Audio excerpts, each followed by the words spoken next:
हृदय से प्रदेशवासियों को बधाई देता हूं। यह दिवस हम सब धनतेरस के रूप में भी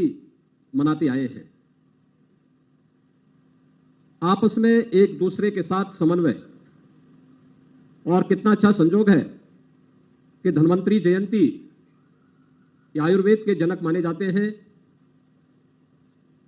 आरोग्य के देव माने जाते हैं और आरोग्यता वहां पर होगी जहां पर समाज स्वस्थ होगा। व्यक्ति या समाज अगर स्वयं रुग्ण है तो समर्थ नहीं हो सकता, सशक्त नहीं हो सकता। व्यक्ति के लिए और समाज के सशक्तिकरण के लिए आरोग्यता पहला लक्षण है और आरोग्य के देवता के जयंती के अवसर पर हम सब स्वतंत्र भारत के इस नए शिल्पी जिन्होंने 1947 में अखंड भारत की आज के स्वरूप को प्रदान करने में महती भूमिका का निर्वहन किया था, ऐसे सरदार वल्लभ भाई पटेल जी की पावन जयंती के पूर्व इस आयोजन के साथ जुड़ रहे हैं। हम सब जानते हैं, भारतीय मनीषा ने वैसे भी कहा है, स्वास्थ्य के बारे में जो लक्षण उन्होंने स्वास्थ्य के बारे में बताए हैं और स्वास्थ्य के कारण क्या कुछ हम कर सकते हैं, एक स्वस्थ व्यक्ति क्या कर सकता है, वह हर भारतवासी उसके महत्व को समझता है। शरीर माध्यम खलु धर्म साधनम, ए रन फॉर यूनिटी, ये न केवल हमारी एकता दौड़ है बल्कि स्वस्थ रखने के लिए भारतीय मनीषा के उद्घोष को भी चरितार्थ करने का एक माध्यम है। आरोग्य के देव के जयंती के अवसर पर हम इस आयोजन के साथ जुड़ रहे हैं, खासतौर पर तब यद्यपि यह कार्यक्रम 31 अक्टूबर को प्रस्तावित था,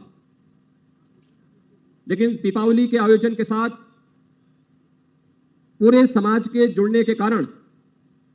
हमें इस दौड़ को 2 दिन पूर्व आयोजित करना पड़ा और आज हम रन फॉर यूनिटी के साथ जुड़ रहे हैं। इस वर्ष राष्ट्रीय एकता दिवस का महत्व और भी बढ़ जाता है जब पूरा देश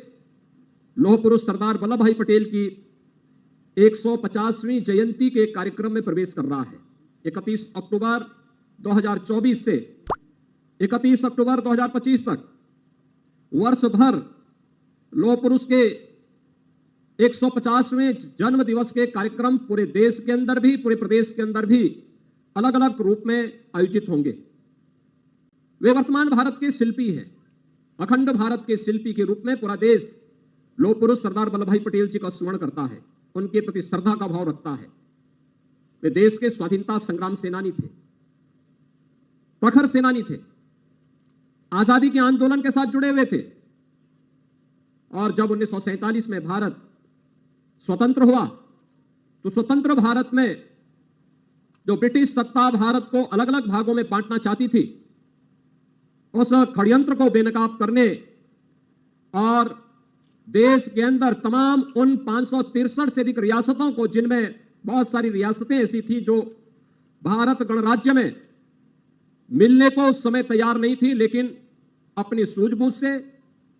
अपने दृढ़ प्रतिज्ञ भाव के कारण अंततः चाहे वह जूनागढ़ का नवाब रहा हो या फिर हैदराबाद का निजाम, इन सबको भी सरदार वल्लभ भाई पटेल के दृढ़ प्रतिज्ञ के सामने नतमस्तक होना पड़ा था और ये सभी क्षेत्र भारत गणराज्य के हिस्से बने। बहनों और भाइयों, 563 से अधिक रियासतों का भारतीय गणराज्य में शामिल होना और अखंड भारत का ये स्वरूप आज जो हम सबके सामने है, पूरा देश उत्तर से दक्षिण तक, पूरब से पश्चिम तक पिछले 10 वर्ष के अंदर जिस एकात्मता के भाव के साथ जुड़ करके आज एक आत्मनिर्भर और विकसित भारत की प्रधानमंत्री मोदी जी की संकल्पना को आगे बढ़ाने के लिए कार्य कर रहा है, इसकी नींव में राष्ट्रीय एकता और अखंडता हम सब के लिए सर्वोपरि है। आज इस अवसर पर हम सब जहां इस राष्ट्रीय एकता दौड़ का हिस्सा बन रहे हैं, वहीं इस दौड़ के पहले हर व्यक्ति को एक शपथ भी लेनी है। वह शपथ जो राष्ट्रीय एकता की होगी, अखंडता की होगी, आंतरिक सुरक्षा की होगी। क्योंकि अगर देश की सुरक्षा पर कोई सेंध लगा रहा है, एक सजग नागरिक के रूप में हम मौन बने नहीं बैठ सकते। केवल सुरक्षा बलों के जवानों के भरोसे नहीं, सुरक्षा बल के बहादुर जवान अपनी जिम्मेदारी का ईमानदारी पूर्वक निर्वहन करते हैं, लेकिन एक नागरिक कर्तव्य के रूप में हम सबका भी दायित्व बनता है कि हम भी इस राष्ट्र रूपी यज्ञ में अपना योगदान दें। उस योगदान का निर्वहन करने के लिए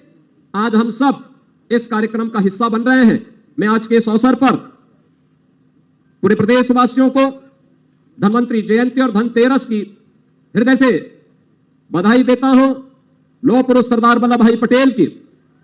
150वीं जयंती में प्रवेश करने के अवसर पर उनकी स्मृतियों को नमन करते हुए विनम्र श्रद्धांजलि अर्पित करता हूं और विश्वास व्यक्त करता हूं कि पर्व और त्योहार या महापुरुषों की जयंती हम सबको एक नए भाव के साथ आगे बढ़ने की प्रेरणा प्रदान करता है। और दीपावली के अवसर पर पूरा देश लौह पुरुष सरदार वल्लभ भाई पटेल की 150वीं जयंती कार्यक्रम के साथ जुड़ेगा। इस अवसर पर मैं एक बार फिर से प्रदेशवासियों के प्रति धनतेरस, दीपावली और उन सभी पर्वों का जो छठ तक आयोजित होंगे, इन सब की हृदय से बधाई देते हुए लौह पुरुष सरदार वल्लभ भाई पटेल की स्मृतियों को नमन करते हुए विनम्र श्रद्धांजलि अर्पित करता हूं। धन्यवाद। जय हिंद। और अब हम सब